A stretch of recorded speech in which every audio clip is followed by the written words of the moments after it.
Understanding this plugin is easy.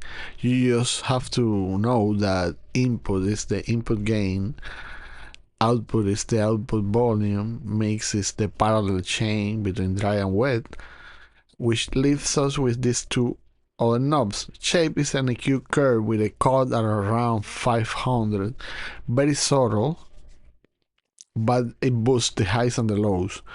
And life is a saturator. It's a very benign saturator, but it can get vast amounts of distortion.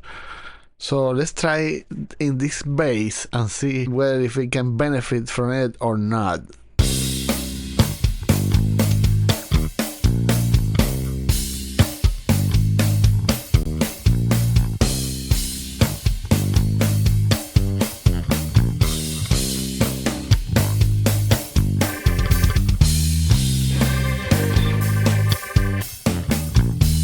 To me that's more than enough, but let's go overboard with both the EQ and live and see how it goes.